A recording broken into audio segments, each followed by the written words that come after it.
Sonses Pheno, mitten holos solopo. Hello everyone, I'm Dr. Eris Williams-Reed. I'm an Honorary Research Fellow at the University of Warwick, and what I'm interested in about the ancient world and feasting is the environment, and also a site which you can see on the image here called Palmyra, which is located in modern-day Syria. So I'm going to tell you a little bit about this site, which is one of my favourites, and how feasting went on in the Roman period. So as I've already mentioned, Palmyra is located in modern-day Syria. Unfortunately, you might have heard a little bit about this site several years ago when many of its temples were damaged in the various conflicts that were occurring in the region. But in the Roman period, it was a flourishing and bustling site full of lots of different kinds of trading activities, and it was a real melting pot of different cultures. In terms of feasting, we have lots of different bits of evidence which I'm going to tell you about that shows that feasting took place in many different locations in the city. It happened in tombs, which I'll tell you a little bit about in a moment, but also temples, including the temple that you can see here on the bottom right of the video, which is called the Temple of Baal. And this was an enormous sanctuary dedicated to Palmyra's main god, Baal, and also many other gods that were worshipped at Palmyra as well.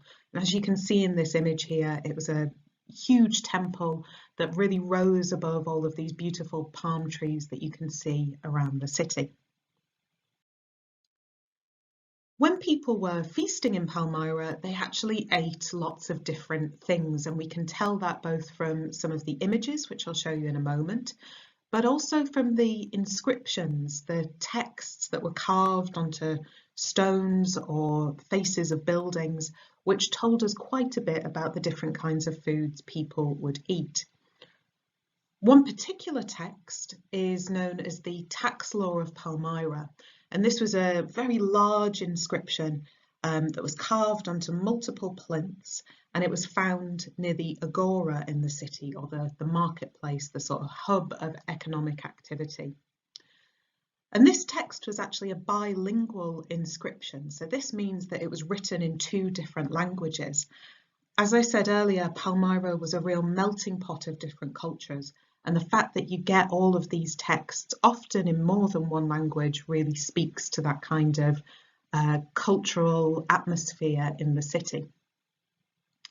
So this tax law of Palmyra tells us that various goods were traded in the city, and in fact quite a lot of money was spent on taxing different goods that were brought in.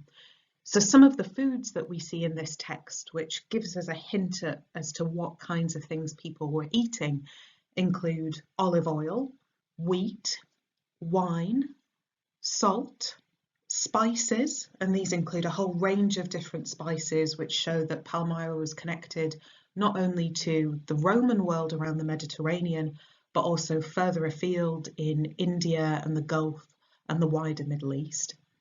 And then also that there was a big trade in different kinds of animals, and funnily enough, something called saltfish. The tax law actually mentions lots of really different, interesting items that were traded, including my personal favourite, pine cones, although I suppose you're not really going to eat those in a feast. And the other major food that we see in the city that is associated with feasting is actually fruit. And in particular, where we see fruit tends to be associated with sacred and religious activities. So what you can see on the video here is one of my very favourite pieces of sculpture from the city. What this shows is somebody making an offering of fruit. If you look at the bottom half of the picture, hopefully you can see these little plinths or altars, and then resting on top of them are these little items, and these are actually pieces of fruit that are being offered to the gods.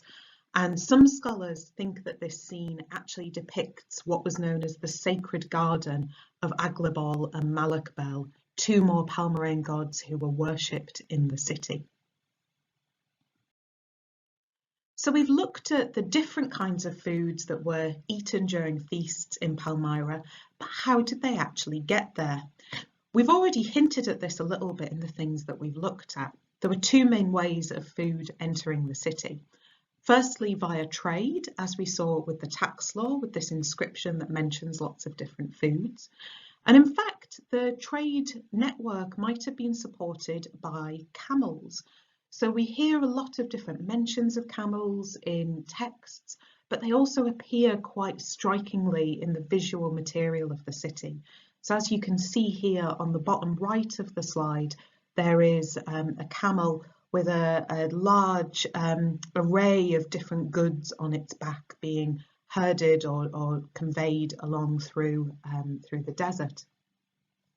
But also, even though Palmyra looks like it is situated within a desert, this wasn't necessarily a very unproductive or hostile environment.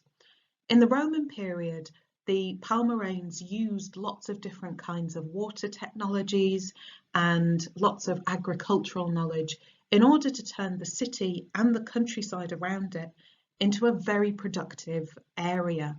So we see activities for growing lots of different types of food, and really the city is able to support a large proportion of its population with its day-to-day eating needs. So let's put all of this evidence together then and finish with a few words about how feasting happened in ancient Palmyra. There are two main areas where we see feasting, both of which we've touched on a little bit already. So firstly, this happens in temples and sanctuaries. On the top left of the video, you can see the Temple of Baal, which we've already mentioned. This is the main sanctuary in Palmyra. And in this space, there was a huge banqueting hall where all different members of Palmyra's elite would come together and feast in honour of the gods as a way of showing their religious devotion. Although the feasting in the Temple of Baal was mainly done by the elite of Palmyra, there are also a whole range of smaller temples throughout the city where anybody could feast in honour of their gods. So feasting in temples and sanctuaries and religious spaces was a key way in which the people of Palmyra could come together in terms of honouring their gods and showing their religious devotion. So feasting was a really cohesive element to Palmyrene society. That's something that happened in the public sphere, but we also see feasting in more private contexts as well. The other main area where we encounter feasting is actually in honour of those who have sadly passed away. Palmyra is famous for not only its temples, but also the many tombs that have survived in the city. And if you look at the bottom right of the video, here's an example of some of the sculptures that you can see if you ever go to a tomb in Palmyra. What you see are individual portraits down at the bottom and to the left and right of the image. And these are portraits of people who have sadly passed away, and they have been probably made by members of their family as a way of honouring them. And hopefully, if you look quite closely, you can see that this isn't just men, this is also women. And in fact, in this funerary context, through portraits especially, we get a real glimpse into the lives of middle class and upper class women in the city whose families could afford to have funerary portraits made for them. We can see that they often wore lots of very elaborate jewellery, that they were veiled, that they used different kinds of gestures and objects in order to symbolise their religious devotion, but also sometimes their own independence and wealth. If we then focus on the middle of this image, on this main scene, what you can hopefully see is an individual, a man, who is reclining. He has his left arm propped up on a little cushion, and then he's reclining with his legs along the length of his body. If you look at his left hand as well, you can also see that he's holding something, and this is a vessel from which he's drinking some sort of liquid. And so this image looks as though he is in the act of feasting. This image is probably of the person who has passed away, but he's been included in this image to show himself feasting as a way of evoking this individual when the living family are also feasting in his honour.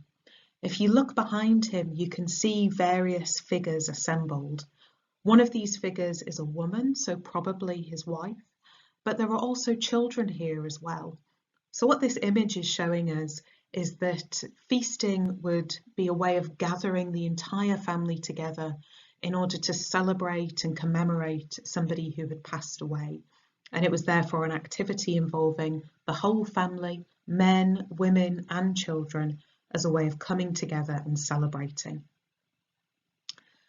I hope you've enjoyed learning a little bit more about feasting in Roman Palmyra. Thank you very much for listening, and I hope you enjoy the rest of your day.